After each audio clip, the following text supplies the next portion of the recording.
Good morning students.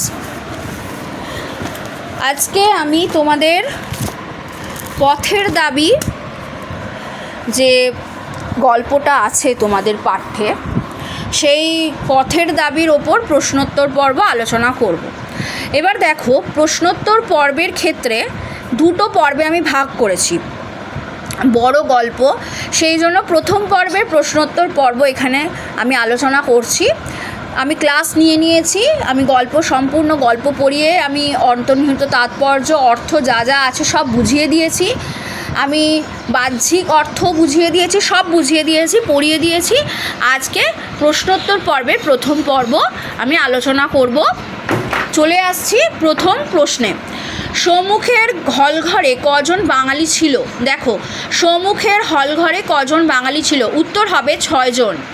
2, যে লোকটিকে আটকে রাখা হয়েছিল সে কোন কোম্পানিতে কাজ করত? যে লোকটিকে আটকে রাখা হয়েছিল সে কোন কোম্পানিতে কাজ করত?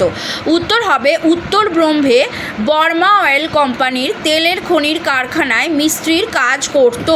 দেখো, এটা কিন্তু বর্মা হবে, বর্মি হয়ে গেছে, এটা তোমরা একটু ঠিক করে নাও, আমি ঠিক করে দিলাম। আচ্ছা, বর্মা অয়েল কোম্পানির তেলের খনির কারখানায় মিস্ত্রির কাজ করত।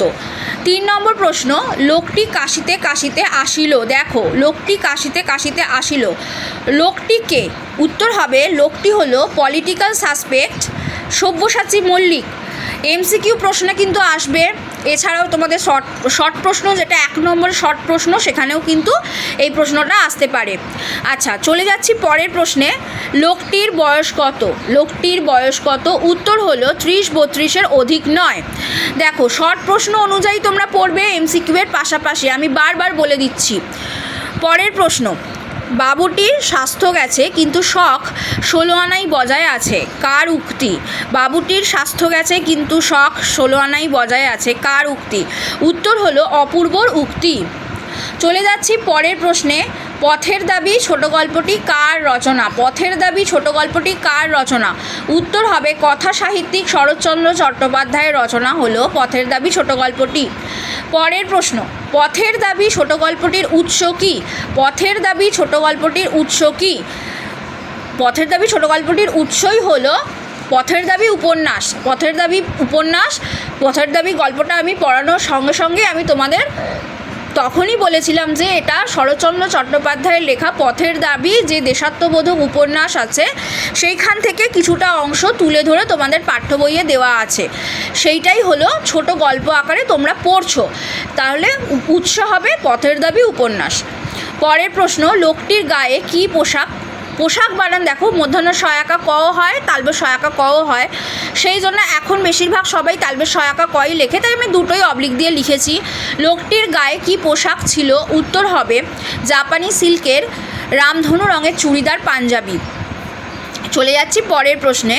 লোকটির বুক পকেটের রুমালে কোন চিহ্ন আঁকা ছিল? লোকটির বুক পকেটের রুমালে কোন চিহ্ন আঁকা ছিল? উত্তর হবে বাঘ চিহ্ন আঁকা ছিল। চলে যাচ্ছি পরের প্রশ্নে। লোকটির পায়ে কী রঙের মোজা ছিল? লোকটির পায়ে কী রঙের মোজা ছিল? উত্তর হবে সবুজ রঙের মোজা। চলে যাচ্ছি পরের প্রশ্নে। অপূর্ব কাকে কাকা বলে সম্বোধন করেছে? অপূর্ব কাকে কাকা বলে সম্বোধন করেছে? উত্তর হবে নিমাই বাবুকে। চলে যাচ্ছি পরের প্রশ্নে। গিরিশ মহাপাত্রের ট্যাঁকে কত টাকা ছিল? দেখো, যদি বলে গিরিশ মহাপাত্রের ট্যাঁকে কত টাকা ছিল, তখন উত্তর হবে 1 টাকা ও গন্ডা 6 পয়সা। এই প্রশ্নটা তোমাদের এমসিকিউয়ে আসতে পারে, এছাড়া তোমাদের শর্ট প্রশ্ন কিন্তু এসে থাকে, এটা তোমাদের কিন্তু টেস্ট পেপারেও আছে। টেস্ট পেপার ফলো যারা করো, অবশ্যই প্রত্যেকেই করে থাকো, টেস্ট পেপারে কিন্তু এই প্রশ্নগুলো আছে, দেখবে এই ধরনের প্রশ্ন কিন্তু তোমাদের মাধ্যমিকে আসবে, আমি বলে দিলাম। গিরিশ মহাপাত্রের ট্যাঁকে কত টাকা ছিল, এটা কিন্তু স্কুল সার্ভিস কমিশনের জন্য যারা পড়াশোনা করছো তাদের ক্ষেত্রেও ইম্পর্টেন্ট। 1 টাকা ও গন্ডা 6 পয়সা, অপশানে দিয়ে দেবে 1 টাকা গন্ডা 5 পয়সা, 1 টাকা গন্ডা 6 পয়সা, 1 টাকা গন্ডা 4 পয়সা, আর কোনোটিই নয়, তখন হবে 1 টাকা ও গন্ডা 6 পয়সা। ঠিক আছে, এই গেল গিরিশ মহাপাত্রের ট্যাঁকে। এবার যদি তোমাদের প্রশ্ন আসে যে গিরিশ মহাপাত্রের ট্যাঁকে ও থলিতে কী ছিল, বা ব্যাগে কী ছিল? তখন কিন্তু দেখো গিরিশ মহাপাত্রের সঙ্গে কিন্তু অনেক কিছুই ছিল, যেটা শর্ট প্রশ্নে 1 নম্বরে এসে থাকে। দশম শ্রেণীর ছাত্রছাত্রীদের উদ্দেশ্যে আমি বলছি। সেখানে কিন্তু তোমাদের ওই ফুড রুলের কথা, গাঁজার কলিকার কথা, কম্পাসের কথা, এইগুলো কিন্তু সব বলতে হবে। যা যা ছিল, বিড়ি ছিল, দেশলাই ছিল, এইগুলো কিন্তু সব বলতে হবে, ঠিক আছে? যা যা ছিল, আর 1 টাকাও গন্ডা 6 পয়সার কথাও বলতে হবে। যা যা ছিল সব বলতে হবে প্রশ্ন যখন শর্ট প্রশ্নে 1 নম্বরে আসবে। এছাড়াও যদি 3 নম্বরে এসে থাকে তাও কিন্তু তোমাদের বলতে হবে। 5 নম্বরে এই প্রশ্ন আসবে না।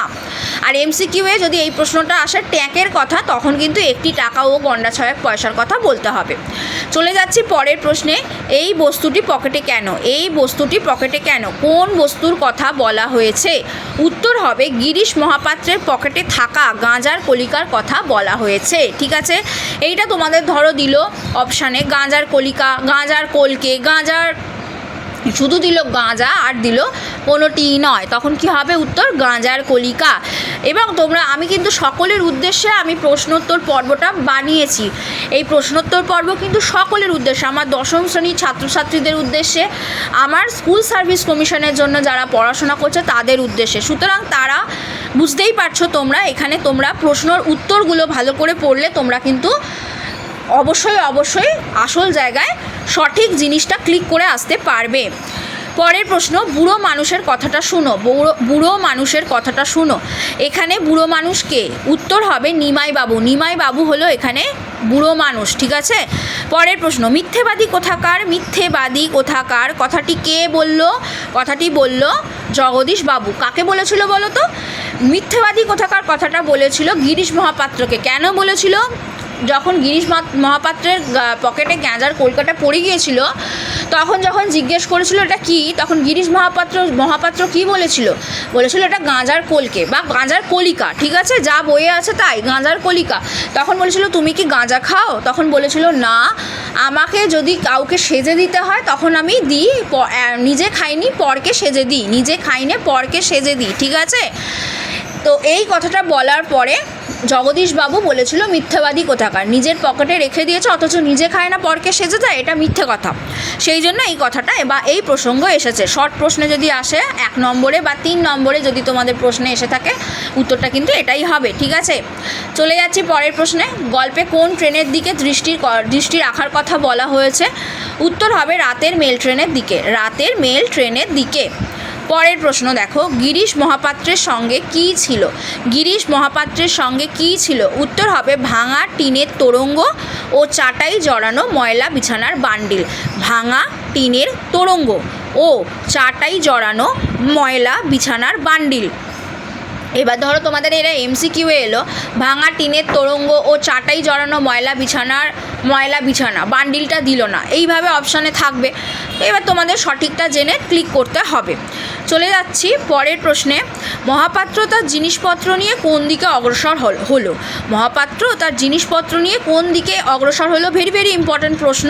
উত্তর হবে কিন্তু উত্তর দিকে। এখানে তোমাদের অপশান দেবে উত্তর দিকে, পশ্চিম দিকে, পূর্ব দিকে, দক্ষিণ দিকে। এবার অপশানে তোমাদের কিন্তু উত্তর হবে উত্তর দিকে। চলে যাচ্ছি পরের প্রশ্নে। অপূর্ব কোথায় চাকরি করত? অপূর্ব কোথায় চাকরি করত? উত্তর হবে রেঙ্গুনে, ঠিক আছে? পরের প্রশ্ন, অপূর্ব জাতে কি ছিল? অপূর্ব জাতে কি ছিল? উত্তর হবে ব্রাহ্মণ, ঠিক আছে? অপূর্ব জাতে ব্রাহ্মণ ছিল। পরের প্রশ্ন, আজ বাড়ি থেকে কোনো চিঠি পেয়েছেন নাকি? আজ বাড়ি থেকে কোনো চিঠি পেয়েছেন নাকি? অপূর্বকে একথা কেন বলেছে? কেন না, অপূর্বকে একথা কে বলেছে হবে। হ্যাঁ, আজ বাড়ি থেকে কোনো চিঠি পেয়েছেন নাকি? অপূর্বকে একথা কেন না, এটা হবে প্রশ্নটা কে বলেছে, ঠিক আছে? কে বলেছে, এটা একটু ঠিক করে নাও। অপূর্বকে একথা কে বলেছে? উত্তর হবে তলোয়ারকর, ঠিক আছে? তলোয়ারকরই কিন্তু এই প্রশ্নটা অপূর্বকে করেছিল। পরের প্রশ্ন, কে অপূর্বকে তার কাছে জলযোগ করতে অনুরোধ করেছিল? জলযোগ করতে কে অপূর্বকে তার কাছে অনুরোধ করেছিল? উত্তর রামদাসের স্ত্রী। যখন দেখবে আছে রামদাসের স্ত্রী তাকে জলযোগ করতে কেন বলেছিল? কারণ অপূর্বর বাড়ি থেকে মা বোনেরা যতদিন না তার কাছে এসে কলকাতায় এসে থাকার বা বাসস্থানের ব্যবস্থা করতে পারছে ততদিন যেন অপূর্ব তার স্ত্রীর কাছে বা তার কাছে, অপূর্ব স্ত্রী এই কথাটা বলেছিল, তার কাছে যেন সামান্য বা যৎসামান্য জলযোগ বা মিষ্টান্ন যেন সে গ্রহণ করে। তাতে অপূর্ব কিন্তু রাজি হয়েছিল। ঠিক আছে, শর্ট প্রশ্ন তোমাদের আসতে পারে অপূর্ব রাজি হয়েছিল। যখন আমি পথের দাবি গল্প পড়িয়েছি তোমাদের, তখন কিন্তু আমি এই প্রশ্নটার উত্তর আলোচনা করে দিয়েছি। উত্তর এখানে হবে রামদাসের স্ত্রী। ঠিক আছে, চলে যাচ্ছি পরের প্রশ্নে। চুরির পর অপূর্বর ঘরকে গুছিয়ে দিয়েছিল। উত্তর হবে খ্রিশ্চান মেয়েটি। অপূর্ব যেখানে থাকতো তার ওপরতলায় একটা খ্রিশ্চান মেয়ে থাকতো, সেই কিন্তু চুরি যাওয়ার পর অপূর্বর ঘর গুছিয়ে দিয়েছিল। দেখবে আছে পাঠ্যাংশে যে কি কি গিয়েছিল, কি কি চুরি গিয়েছিল, কি কি চুরি যায়নি, সবের হিসেব কিন্তু সে গুছিয়ে অপূর্বকে দিয়েছিল। চলে যাচ্ছি পরের প্রশ্নে। তেওয়ারি কোথায় বর্মা নাচ দেখতে গিয়েছিল? উত্তর হবে ফয়ায়। ঠিক আছে, পরের প্রশ্ন। রাজশত্রু মহাপাত্র আসলে কে ছিল? উত্তর হবে রাজদ্রোহী সব্যসাচী মল্লিক। পরের প্রশ্ন। কিন্তু বুনোহাঁস ধরাই এদের কাজ। কিন্তু বুনোহাঁস ধরাই এদের কাজ উত্তর কার উক্তি? উত্তর হবে রামদাসের উক্তি। ঠিক আছে, আচ্ছা পরের প্রশ্ন। তলোয়ারকর রামদাস এরা কারা ছিল? উত্তর হবে অপূর্বর সহকর্মী। ঠিক আছে, একটা কথা বলি, শুনে নাও দশম শ্রেণীর ছাত্রছাত্রীদের উদ্দেশ্যে বিশেষ করে। 1 নম্বরের প্রশ্ন, 3 নম্বরের প্রশ্ন, 5 নম্বরের প্রশ্নের জন্য তোমাদের PDF নোটস যদি পেতে চাও তাহলে আমার সাথে কিন্তু যোগাযোগ করতে হবে। ঠিক আছে, অবশ্যই তোমাদের আমার সাথে যোগাযোগ করতে হবে। কোন নম্বরে? এই নম্বরটা বলে দেবো আমি এই ক্লাসের পর। সেই নম্বরে তোমরা যদি পেড ব্যাচে ভর্তি হতে চাও অবশ্যই তোমরা যোগাযোগ করে নিও। আর এইগুলো হচ্ছে তোমাদের শর্ট প্রশ্ন, মানে 1 নম্বরেও আসবে এবং MCQতে আসবে। ঠিক আছে, আচ্ছা তলোয়ারকর রামদাস এরা কারা ছিল? উত্তর হবে অপূর্ব সহকর্মী ছিল। চলে যাচ্ছি পরের প্রশ্নে। নিমাইবাবুকে কে চাকরি করে দিয়েছিল? নিমাইবাবুকে কে চাকরি করে দিয়েছিল? উত্তর হবে অপূর্বর বাবা। ঠিক আছে, অপূর্বর বাবা কিন্তু নিমাইবাবুকে চাকরি করে দিয়েছিল। চলে যাচ্ছি পরের প্রশ্নে। বাবুজি এ হবে এ কথা বলার দুঃখ আছে। ঠিক আছে, এ হবে না, এ কথা বলার দুঃখ আছে। তাহলে দেখো এখানে এ কথা বলার দুঃখ আছে। এ কথা বলার দুঃখ আছে কার উক্তি? উত্তর হবে রামদাসের উক্তি। চলে যাচ্ছি পরের প্রশ্নে। কিসের গন্ধে ঘর ভরে গিয়েছিল? কিসের গন্ধে ঘর ভরে গিয়েছিল? উত্তর হবে নেবুর তেলের গন্ধে বা লেবুর তেলের গন্ধে। দেখো অপশানে আমি সকলের উদ্দেশ্যে বলছি, অপশানে যদি থাকে নেবুর তেলের গন্ধে তাহলে কিন্তু তোমরা অপশানে নেবুর তেলের গন্ধই করবে। এবার যদি থাকে লেবুর তেলের গন্ধ তাহলে লেবুর তেল করবে। দেখো নেবুর তেল থাকলে কিন্তু লেবুর তেল থাকবে না। আবার যদিও বা থাকে তোমরা অবশ্যই যদি নেবু আর লেবু থাকে তাহলে নেবুই করবে, কেননা বইয়ে তোমাদের নেবু আছে। ঠিক আছে, এবার ধরো তোমাদের অপশানে নেবু দিল না, শুধু লেবুর তেল দিল বা অন্য যেগুলো দিয়ে নারকোল তেল দিল, এরকম সব অনেক কিছু থাকে। ঠিক আছে, কিন্তু তোমরা লেবুর তেলটা দেবে। তাই কিসের গন্ধে ঘর ভরে গিয়েছিল? নেবুর তেলের গন্ধে ঘর ভরে গিয়েছিল। ঠিক আছে, আচ্ছা এই গেল আজকের 30টা প্রশ্নের আলোচনা, প্রথম পর্বের আলোচনা। 3 নম্বর প্রশ্ন আর 5 নম্বর প্রশ্নের জন্য দশম শ্রেণীদের আমি বলছি আমার সাথে যোগাযোগ করে নিতে হবে। আমি একবারই নাম্বারটা বলবো, তোমরা নোট করে নাও। ঠিক আছে, আমার ফোন নম্বর হলো 9804753270। এই নাম্বারে তোমরা আমার সাথে হোয়াটসঅ্যাপ করবে, হোয়াটসঅ্যাপ করে যোগাযোগ করে নেবে। আমি তোমাদের অনলাইনে আমি PDF নোটস দিয়ে দেবো এবং অনলাইনে তোমাদের যা কিছু জানার আমি তোমাদের সেই নাম্বার থেকে জানিয়ে দেবো। এবং এটা পেড ব্যাচ। ঠিক আছে, আমি ইন ডিটেলসে আমি তোমাদের বলে দেবো। এইখানে হোয়াটসঅ্যাপ নাম্বার, এই যে নাম্বারটা বললাম এইখানে হোয়াটসঅ্যাপ করতে হবে। আজকে প্রশ্নোত্তর পর্বের প্রথম পর্ব এইখান পর্যন্তই। এর পরের ক্লাসে থাকবে দ্বিতীয় পর্বের আলোচনা। ঠিক আছে, thank you students, thank you so much.